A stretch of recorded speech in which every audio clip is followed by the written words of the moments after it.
I wish you guys the best with your Yum Yum podcast. Yum, yum. Hi, Ryan. Hello, Rachel. How are you? I'm doing good. How about yourself? You know, It's always good when you start with a big sigh and, you know. So, I've been dealing with my family lately, and that's like it can be very trying, and you know, that it can. I feel like I'm overdue for a visit. But I know that it's not going to be a fun time. Rachel, why are you thinking about your family?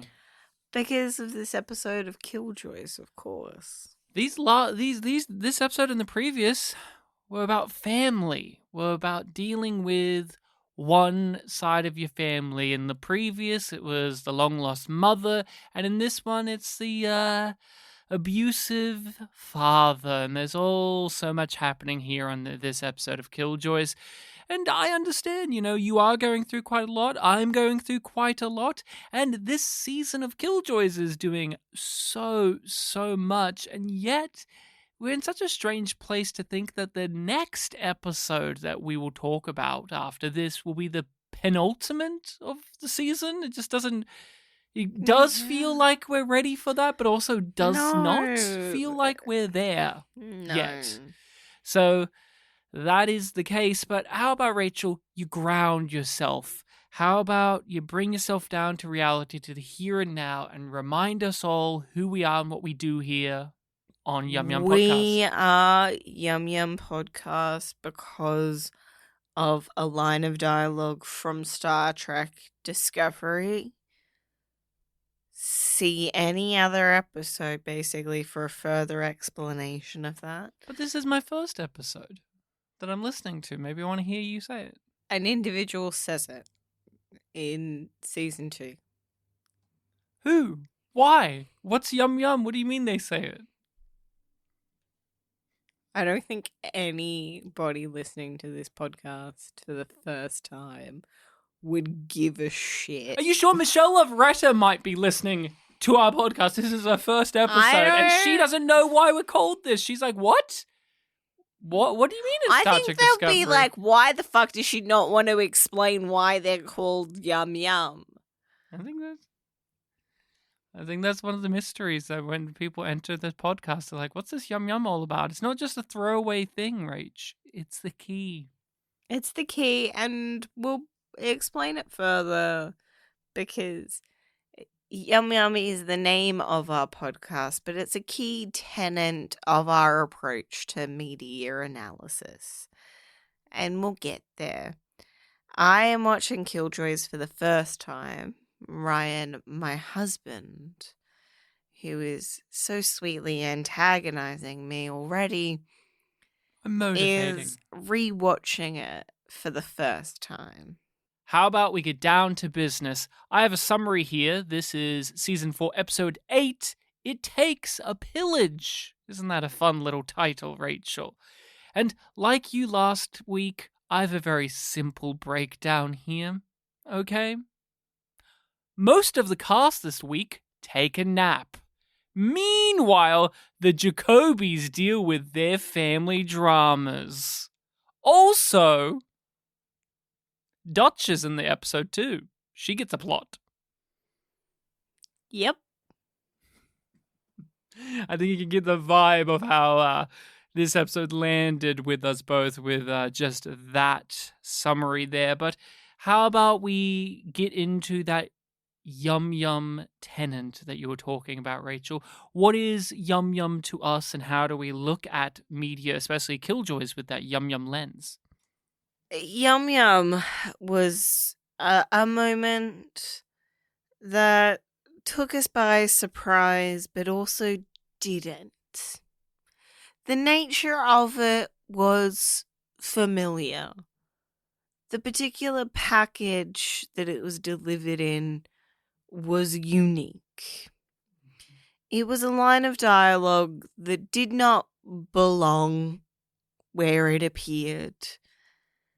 And we bring that questioning to much of our coverage that we do for the podcast. But it was also really funny because it was so weird. And it was supposed to be funny as well. Yeah, but it wasn't.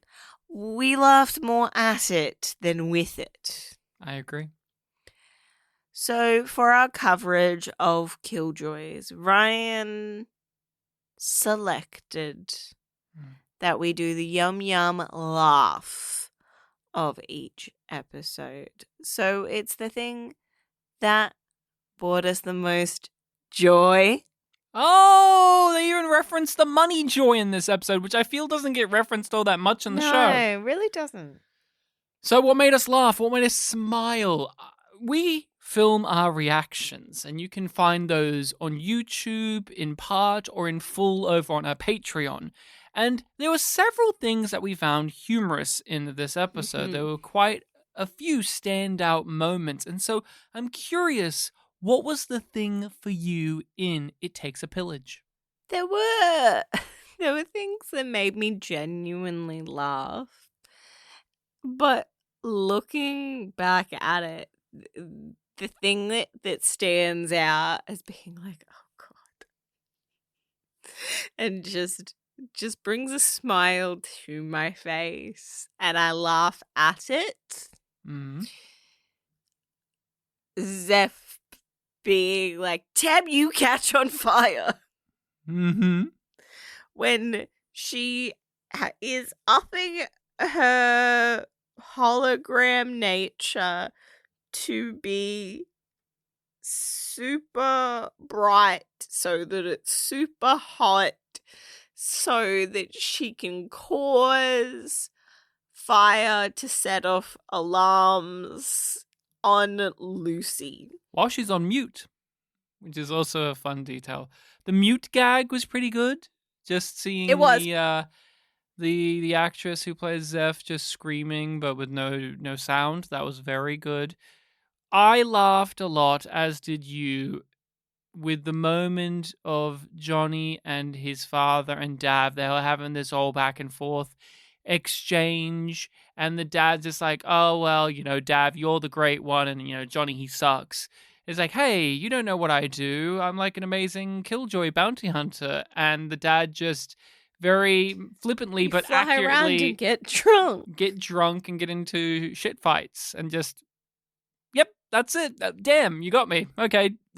But don't say it like that. It was just such a great moment, and it made me smile. And it was one of the examples of this episode's premise working, because this is the episode where they go back to their abusive father and they have to confront their dark past. And that was a humorous detail of they like to think that they've gone so far, yet they really haven't, in a way. And it was a great little scene. I was also feeling similar to that with the visual style of this episode, of feeling like they've come so far, but they haven't really. And then there's moments where it's just like, oh, that's just... They reused shots in this episode. This season's reused a bunch of shots from season 1 because they don't think we'll notice. But did you not realize that I have a podcast and I remember things? How dare you? How dare they you, didn't show? have the foresight. They didn't have the foresight. Silly you, show. This is the internet age. We can rewatch episodes and make images and side by side. I don't want to come across like I am just trashing the director of this episode. No, there's lots to praise. Stephanie Morgenstern. I actually liked the direction of this episode. I thought for what was a fairly small-scale, self-contained bottle type approach, some I moments liked. Where I was just like, I think it's a hard thing because much of this episode is underground. They're in a bunker, basically. So And the other there story's are on Lucy, which is also like a closed-off set. a lot of shots that are very dark and murky, Mm-hmm. and way too much is artificially made to look like that now. So I had a certain level of disdain for it. You see, due to the tidal effect of the planet's rings Dad. and what with the harsh winters and massive Dad, storms... spare the spiel. He doesn't even know what a cabin is. She's new, and this is the only episode of Killjoys that she directs, and It's like her third episode of TV shows that she's directed ever. Mhm. There's 8 directing credits, and there's one show before where she did 2 episodes of it, I think.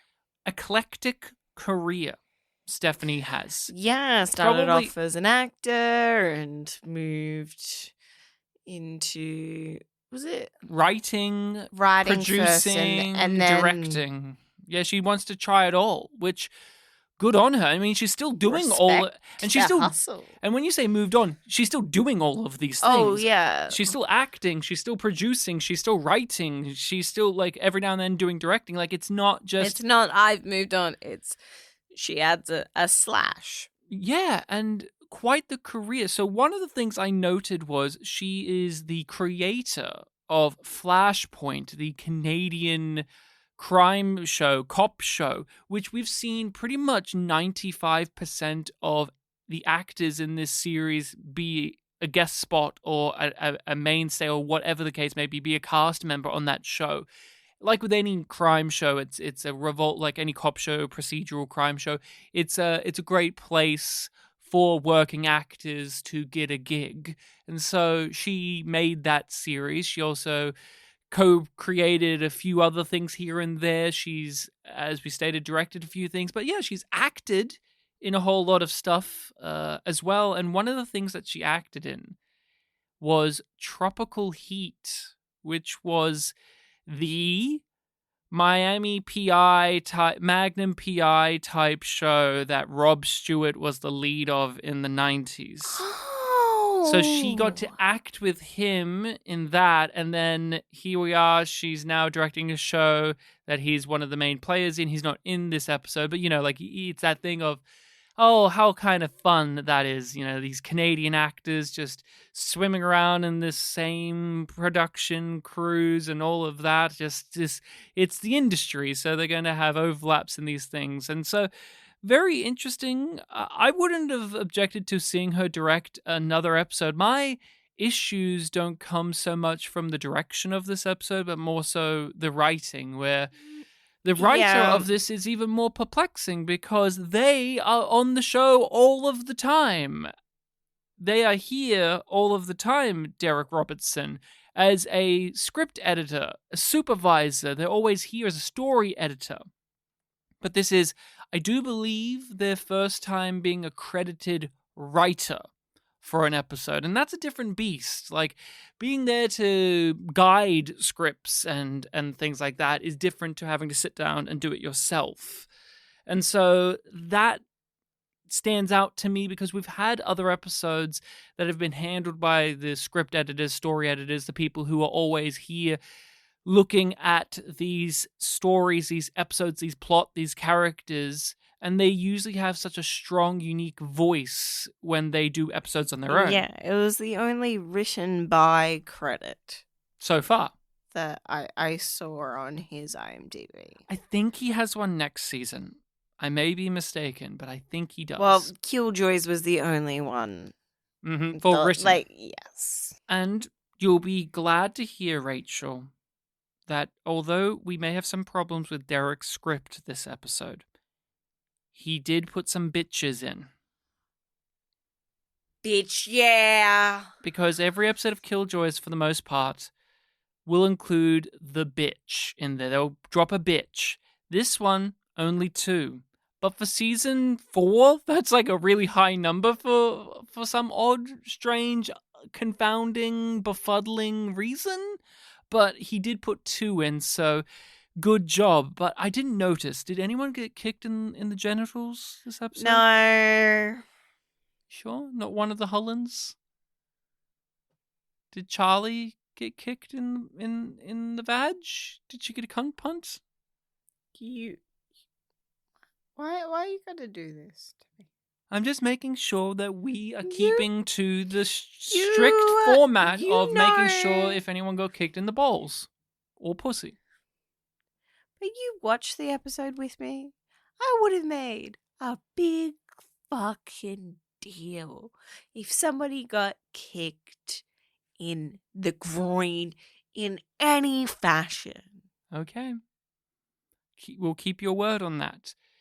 We'll keep your word on that. We'll keep an eye out for the future. Unless I managed to miss something. You could miss it. You may have groin blindness now because now you're just so desensitized to the idea of anyone getting kicked there. Disappointing, Killjoys. Disappointing. Is that your review of the episode as well? Disappointing? Because it's mine. I'm disappointed in this episode. Straight up. I not only am disappointed, but I'm kind of mad at this episode. Because it's all there. It's right there. But it never grabs at it. I liked the simplicity of just having the Jacobys deal with their family drama, but it's diluted by having to cut back up to Dutch in a plot that has to bend over backwards to necessitate itself. I wanted this episode to trust itself. Because I feel like it didn't. It didn't trust that the Jacoby stuff was enough for a whole plot. It didn't trust that an audience would be interested in a bottle episode. It didn't trust that it was enough for Dutch to be on her own. It didn't trust Zeph's capacity. It didn't... Well, the problem is it relies too heavily on certain things to fill out the time. The Zeph comment that you just made is like, no, it does trust her abilities, but also it has to just spin its wheels. Make her with that. wait. It makes her wait. Because there's, we have to prolong this. And same with the Dutch stuff. It all comes down to the heart of the story is not being seen to in the way that it ought to be. Because the idea of Davin goes back to his home, the one that he left all of those years ago. He confronts his father. They're trapped with, of course, Davin's son, who is unfamiliar with any of this, but we are deeply familiar with the tensions. But you can milk so much. And then Johnny enters the picture as well, and he brings a new chaotic element to this scenario. And then Charlie enters. Yeah, again, I don't even hate the Charlie and the Hullen aspect either, but make it just that.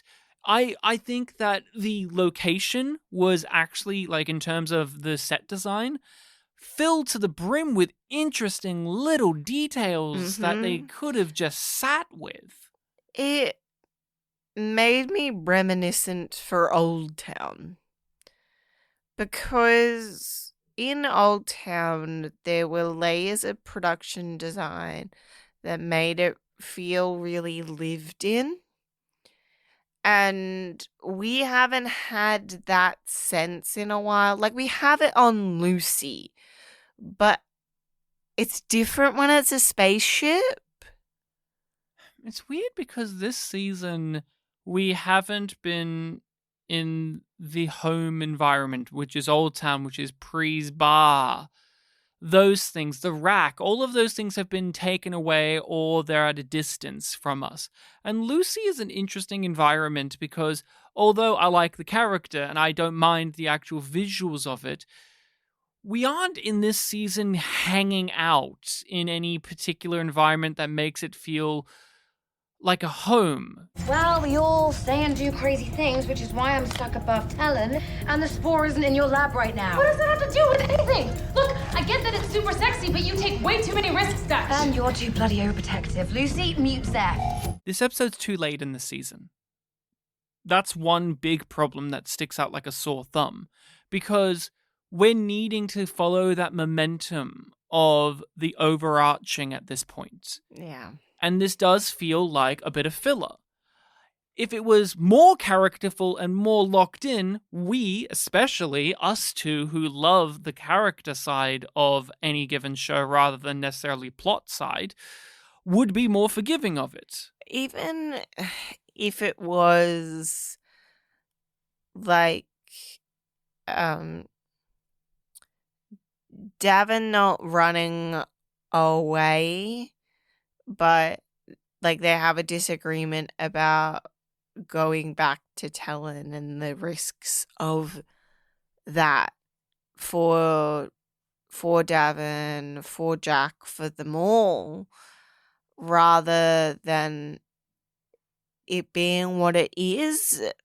Like that, it coming from that would feel more linked in and make it feel less like a side quest. Exactly. And the other big thorny issue is we have to have Hannah John-Kamen in this episode. We have to have Dutch in this episode, but it does not require her.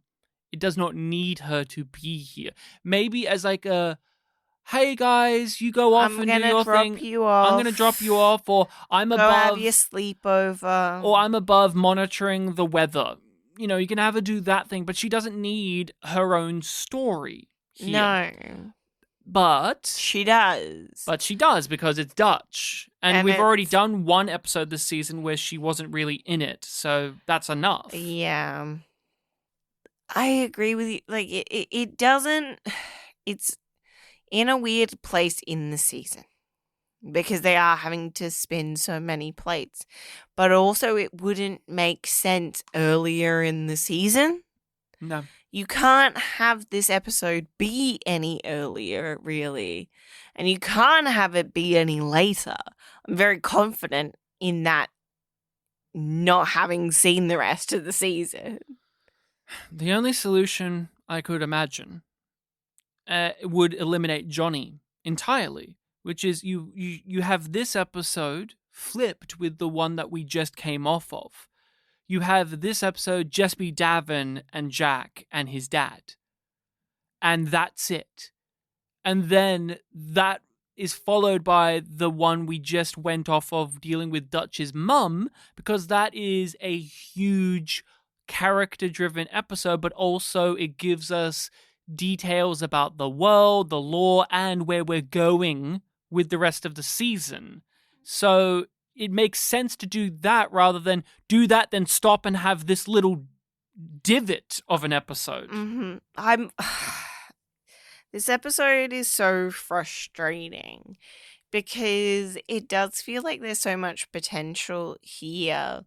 But even in like trying to have this discussion about this episode, I keep on just trailing off because I'm like, you're making really good points, but I just don't care. And the problem is, as people who love to talk about television and love to deconstruct it and review it and analyze it, we want more than just saying this episode should have done this. And we've this grown episode to could have done that. expect more of Killjoys.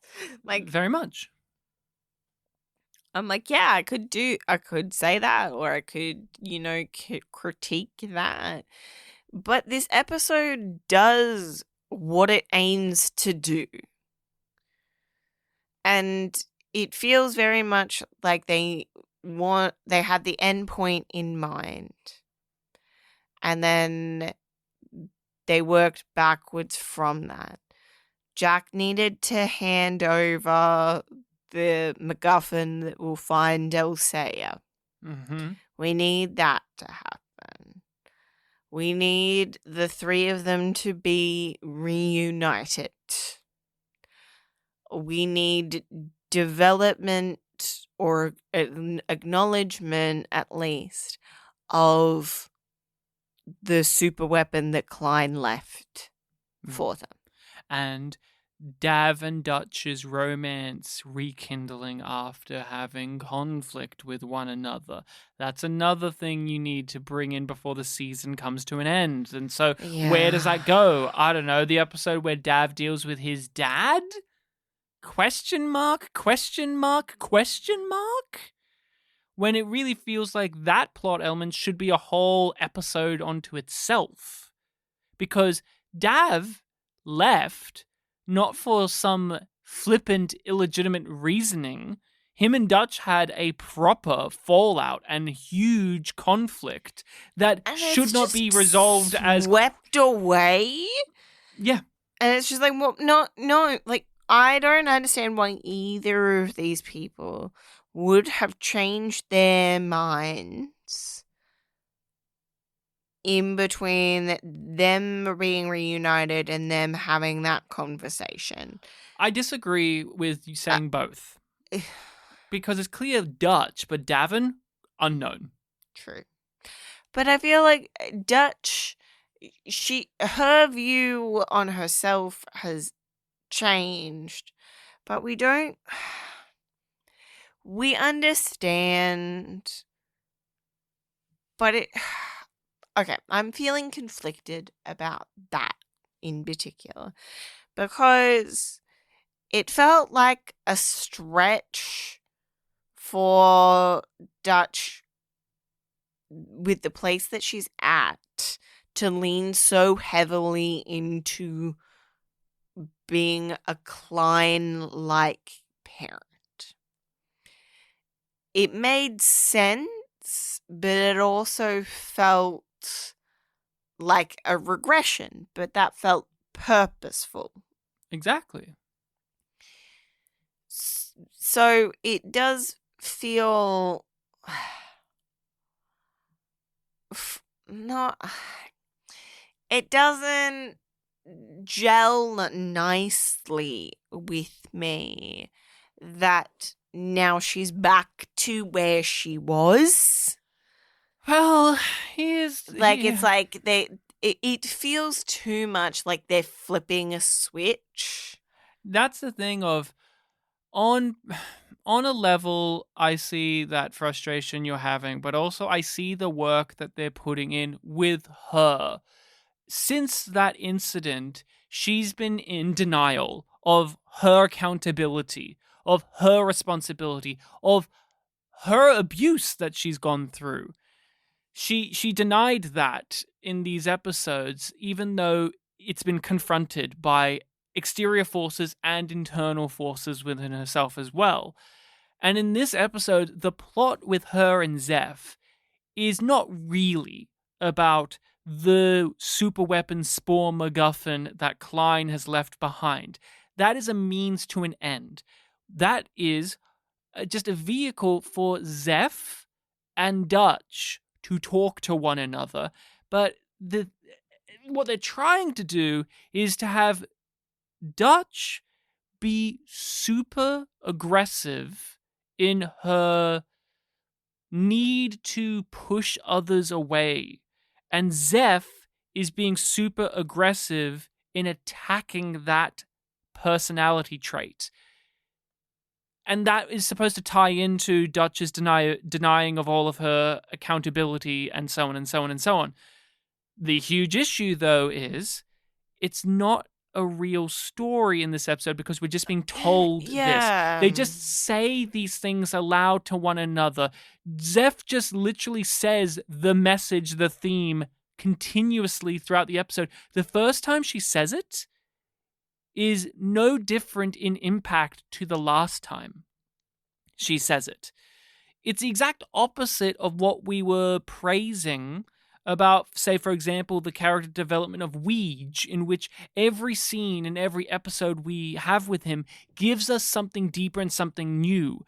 But in this singular episode context, the conflict between Zeph and Dutch keeps being the same thing repeated again and again until the episode ends. And it's all telling. And it, like, I get the choices that they make around the hologramminess of Zeph, but there are points where it undercuts the emotionality of a moment for me. And it just feels like a practical limitation that the writers have to deal with, not the actual story itself. And what I mean by that is, in the position of the narrative, Zeph cannot be here. She is physically elsewhere. Yes. And there's no one else. I felt that so much. Because it's like, it has to be Zeph, but Zeph is over here, so she can't be here. And then it wouldn't work with the plot that we want anyway.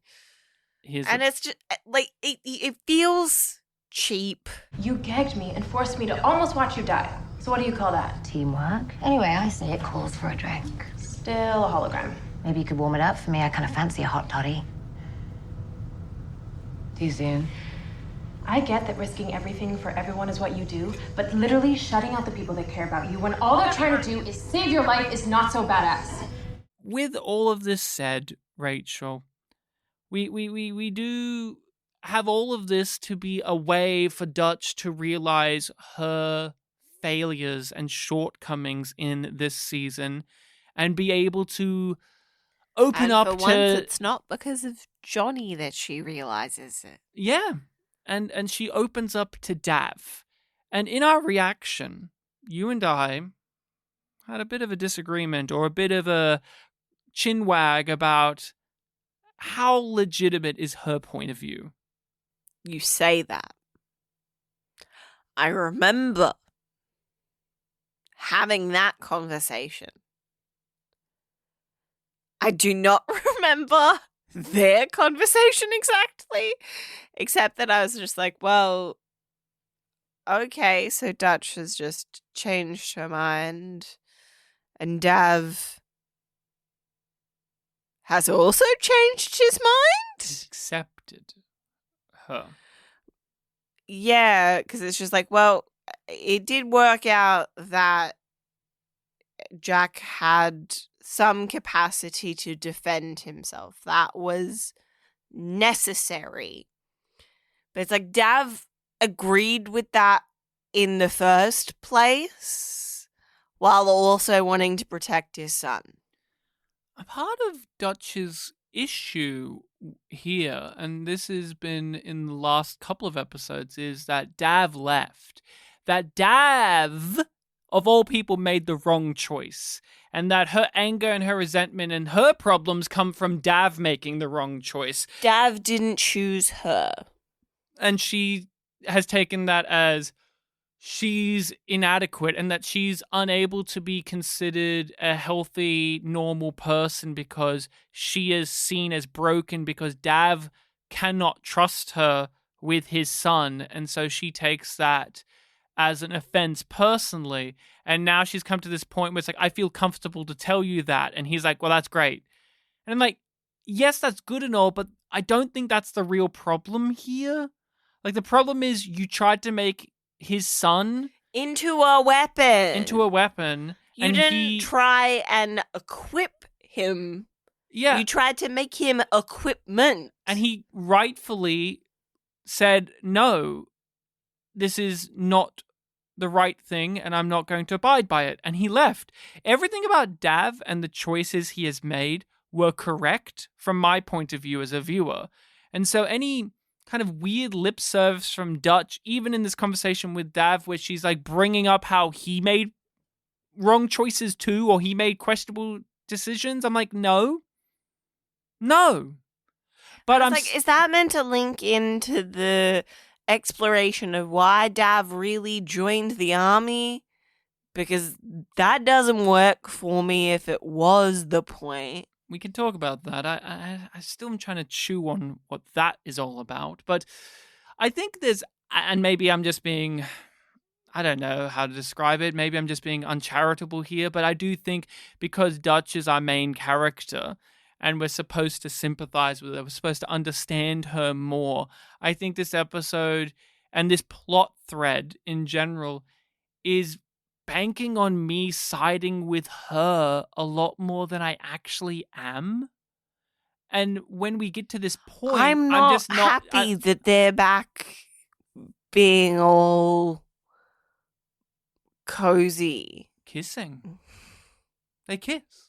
They're back. Their relationship, their romance is back on. And is this the first time where the will they, won't they aspect has landed on a they are, but we are both like, no, thanks? Yeah, I think it is. Which is crazy to think about, considering like Dav has like nearly beat her to death one time, and she's like done this and that, and this is the moment where we're both like, no, the idea it doesn't work for us. Soz, the not idea soz. of them kissing it, like literally making Kissing it and up making with up. kissing and making up, is one where we cross our arms and go, no, you need to do more. You need to have a more in-depth conversation. In fact, wouldn't it be great if there was a whole episode in which you guys confronted this problem rather than at the tail end of...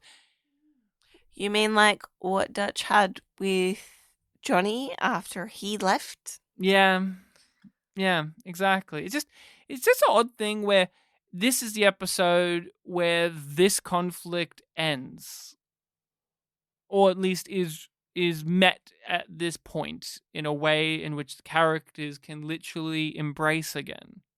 Just weird choice. That's so many things this episode. Of that was a choice. That was a weird choice, but you know, I kind of get it, but it doesn't work for me. We're being very harsh.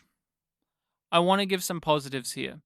When it comes to the Jacoby side of the story, I think 95% of it works. I am really appreciative that they brought back not only the character, but the actual same actor who plays their father. It was good to see him, and I liked his performance very much. I thought he was very entertaining. He had the right level of lovable asshole and genuine prick. I thought he nailed the progression of where we saw him last as well. The character really feels like, yeah, he's responsible for a lot of the ways that Dav and Johnny are, even though they're reacting against him. He is still defining a lot of who they want to be in the world. And Killjoys has always, I've found, to have a pretty good handle on abuse narratives.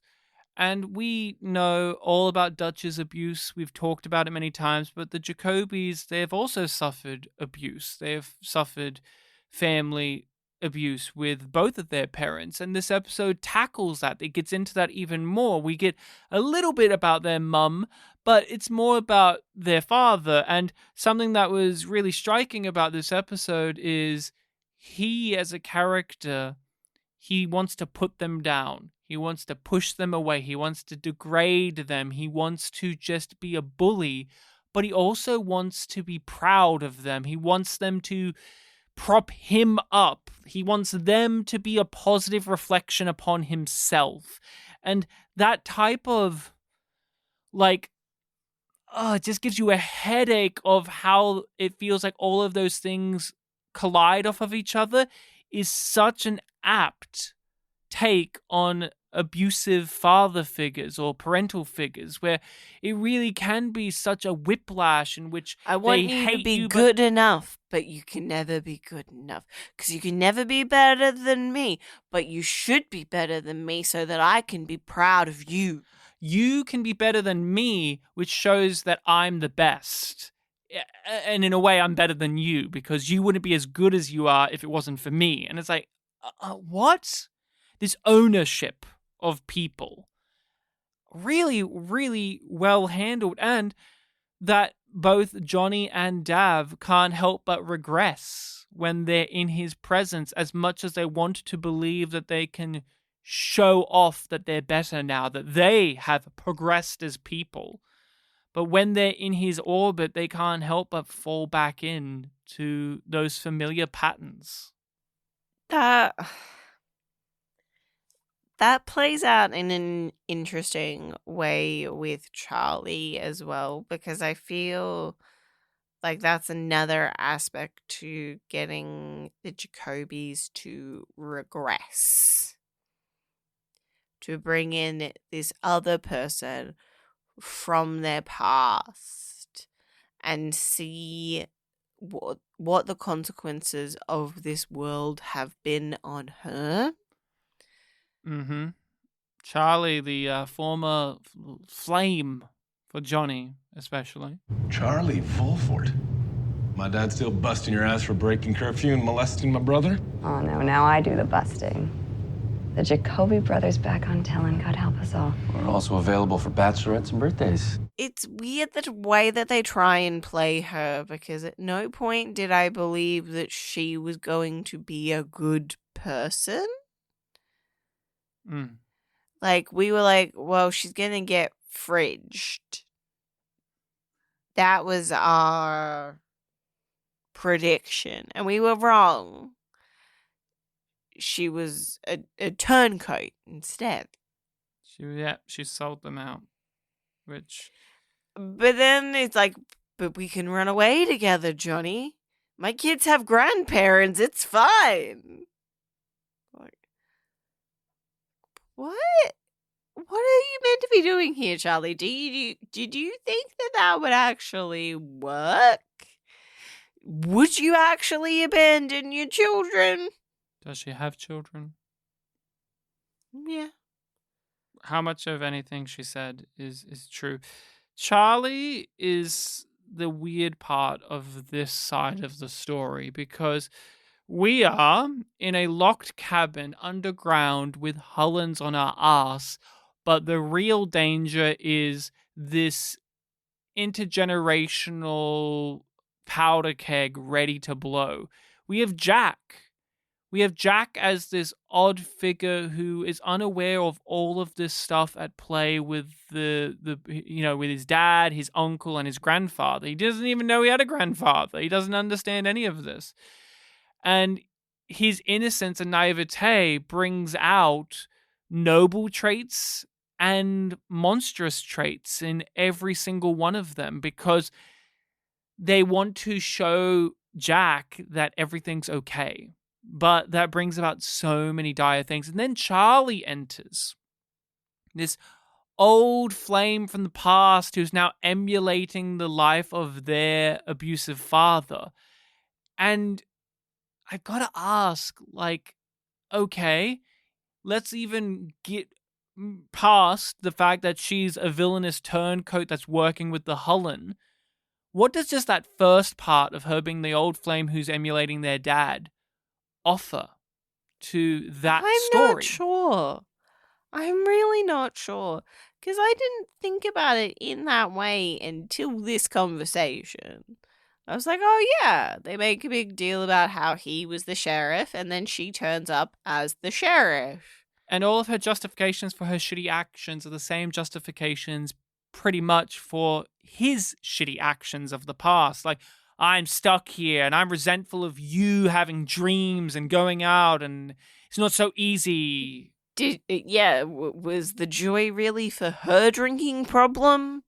Mm-hmm. Does she have kids? Is she abusive to those kids? Is anything she says, yeah. But like, you seem to believe that she doesn't actually have kids. I don't know. The problem is I don't really know why she's needed in this story other than the Hullen have someone on the inside. That's the real big reason plot-wise, but on a character level... Again, it feels like they're working backwards. But on a character level, there's supposed to be like a sense of personal betrayal. And you and I, as you stated, did not see the betrayal coming because we thought that she was going to be fridged because she really had a lot of the... I'm your old friend. I'm so happy I have children. I'm on my last day. She might as well say I'm about to retire. You know, she had all of those things. So we weren't thinking about the turncoat traitor aspect, but again, it comes down to like, why are we moving away from these really interesting characters and introducing new ones? I want Weege. But even then, just in this episode, I wanted more of the dad, honestly. We had him, but I could have had just more time spent with him and the others just talking to each other, Absolutely. jabbing, getting into silly scenarios like the dad with a rifle trying to take down Hollins. That was a good little intersection of Headshots only. yeah, of the absurd sci-fi plot mixed with the interpersonal drama. Yeah, A good escalation point. Johnny genuinely giving a recap to his dad and his dad being like, fine, don't tell me. That was a funny moment. That was a genuinely very funny little moment there. And what do you get out of this episode when it comes to both Dav and Johnny as characters and their relationship to family / their traumas? Because this has always been a part of their story, is this trauma. I'm not sure how to articulate it because it doesn't. It feels like it's same but different, and I'm not sure how to articulate what is different other than just seeing them back in this situation. And Jack. Yeah, he's the new variable. There's a sense of responsibility now. They can't just say, fuck you, Dad, and leave him to die like they would have in the past. Because now there's a new member of the family and there's a sense of we've got to break. Don't want to be that again. We've got to break the cycle. Don't want to set a bad example for Jack. And there's this, and I'm not saying the episode itself is misguided. I'm going to say the characters, this misguided belief that to break the cycle, they need to in some way confront and accept their father. No. They can still say fuck him and leave him behind. They just can accept that they don't need to be like him. And that's where the episode ends. Like, the episode doesn't end with them liking their dad now and having a hug and being on good terms and thinking that we'll see him again. They literally just fuck off. He's just like, you lived. Okay, we fuck off now.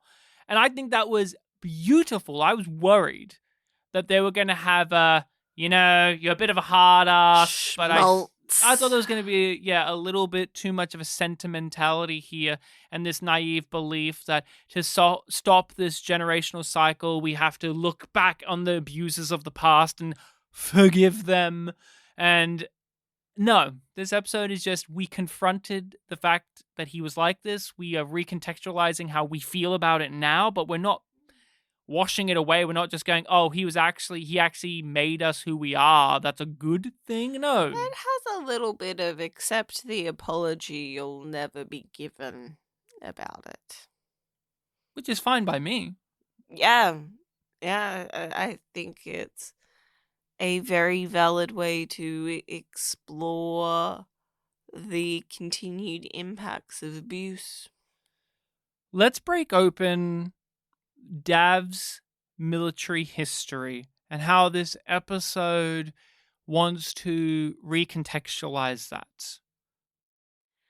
Yeah, this was a bit confusing to me because, I've only watched the show once, so I was a bit fuzzy on the details, but I was just like, they did say that it was this way. And you were like, yeah. And I'm like, but so why are they doing this now?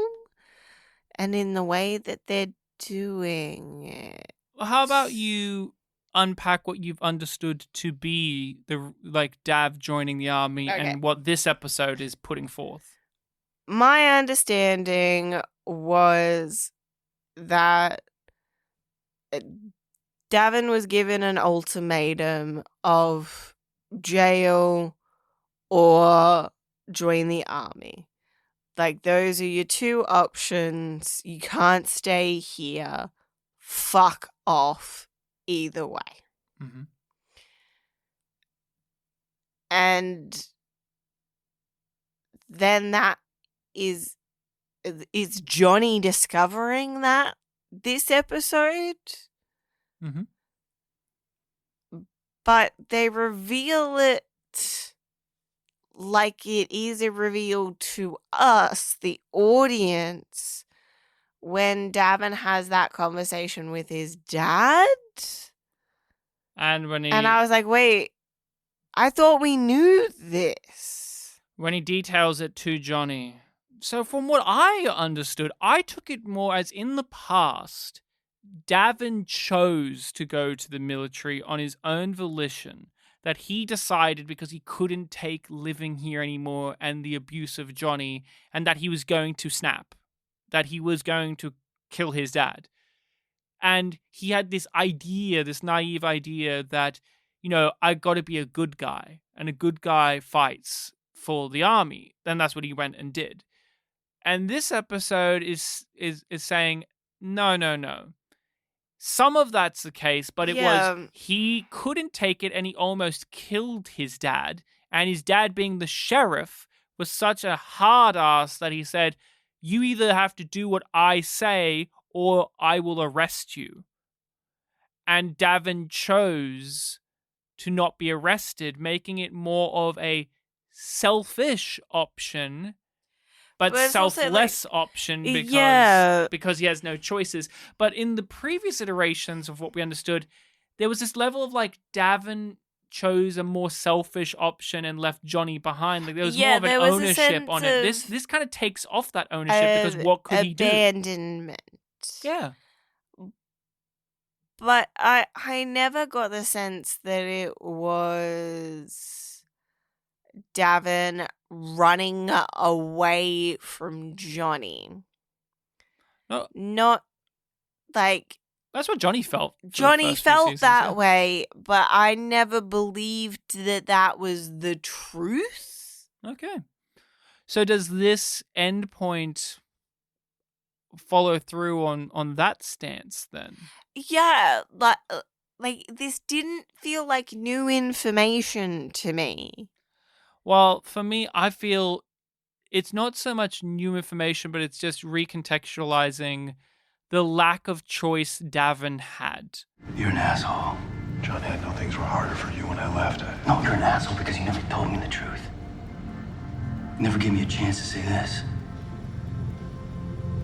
Thank you. There's another part of this episode as well. Like, we've picked up this thread in multiple ways. And it's here again with Jack. What's the fucking deal with Jack? He's special. He's special. He's the firstborn.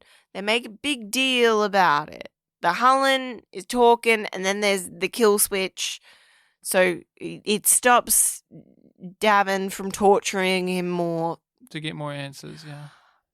But I'm like, well, but we knew that he was the firstborn. We knew that he is going to be the end, cause the end of humanity if the lady gets him.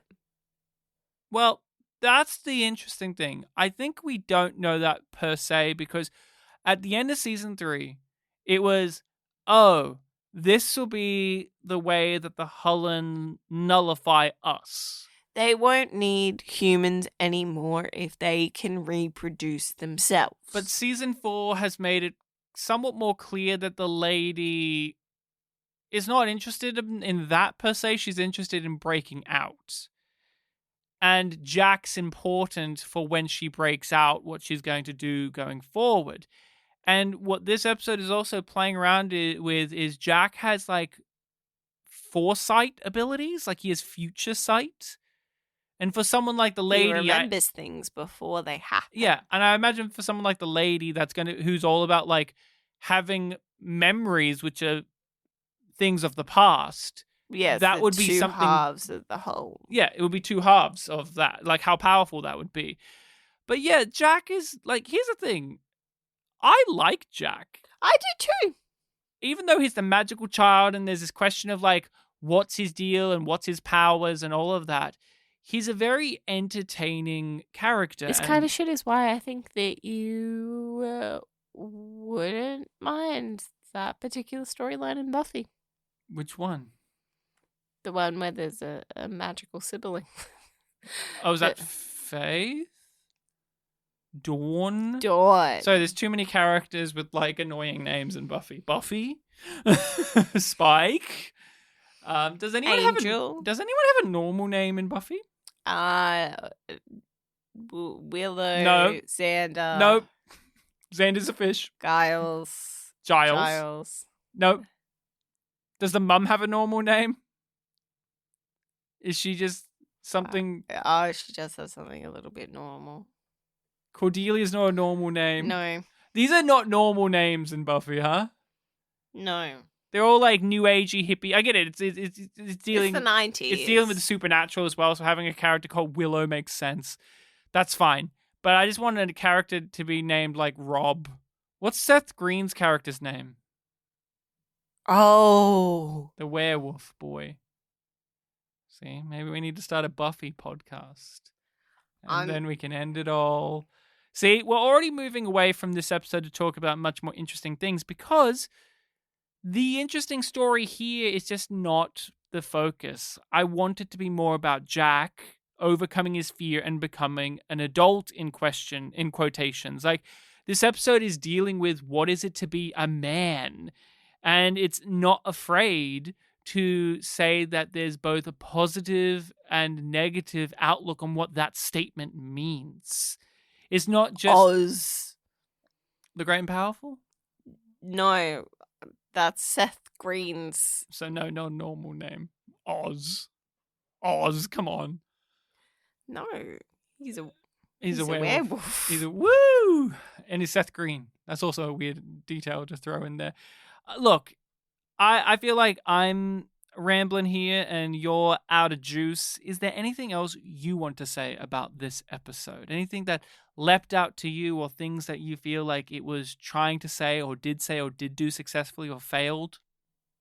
Like, I'm going to lead us into doing ratings because I don't have anything more to say about it, really. But this feels like a Killjoys on a bad day kind of episode. And it's still so much better than Discovery on a good day. And I just felt the need to say that part out loud. We have a simple scale, and it goes back to the roots of yum yum. Yum equals bad. Yum yum equals good. And this episode is yum. Yum. You say that this is better than a Discovery episode?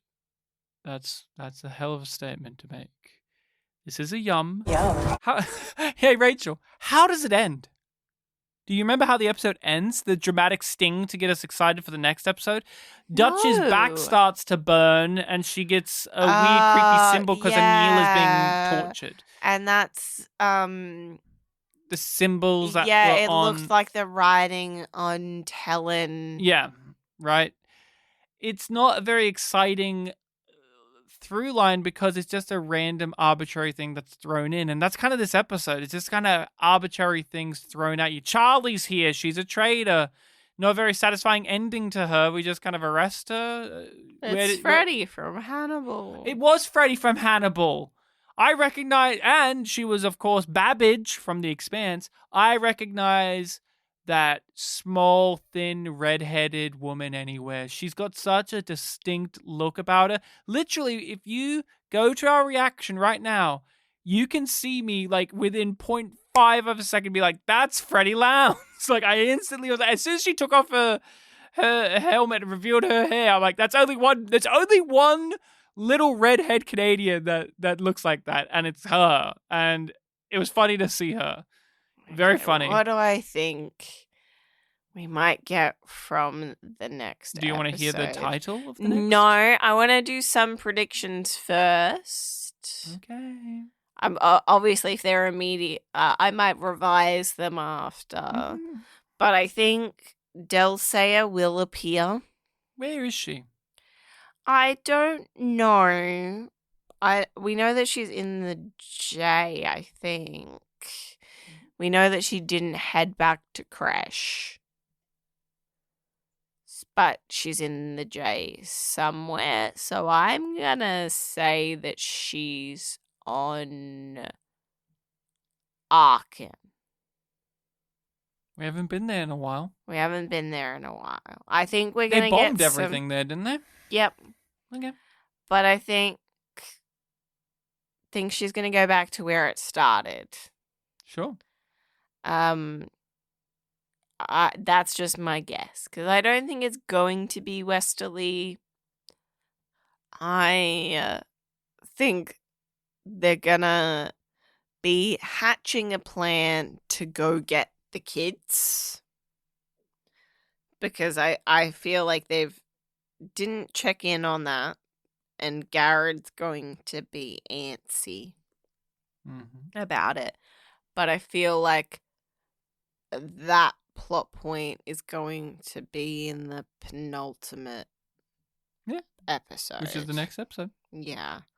So I feel like they're at least going to hatch the plan. I don't know if they're going to go get the kids or if that's going to be like a part of the cliffhanger maybe. But I feel like they're going to hatch a plan to save the children at the very least. So, are you ready to hear the name of the next episode? Yes, I am. Now, consider everything you've said. Yep. Soak it in. Mm-hmm. The name of the penultimate episode of season 4 is The Kids Are All Right. What do you think will be happening in the next episode, Rachel? Do you think they'll be dealing with the kids? Do you think they'll be all right? We'll have to find out next time on Killjoys. But until then, everyone, you can support us on Patreon, get our episodes early, our reactions in full, a whole back catalogue. You can find us on social medias, yumyumpod or yumyumpodcast. Rate, review, and share the podcast around. It would be greatly appreciated. But Rachel, if people want to contact us more directly, where's the best place to go?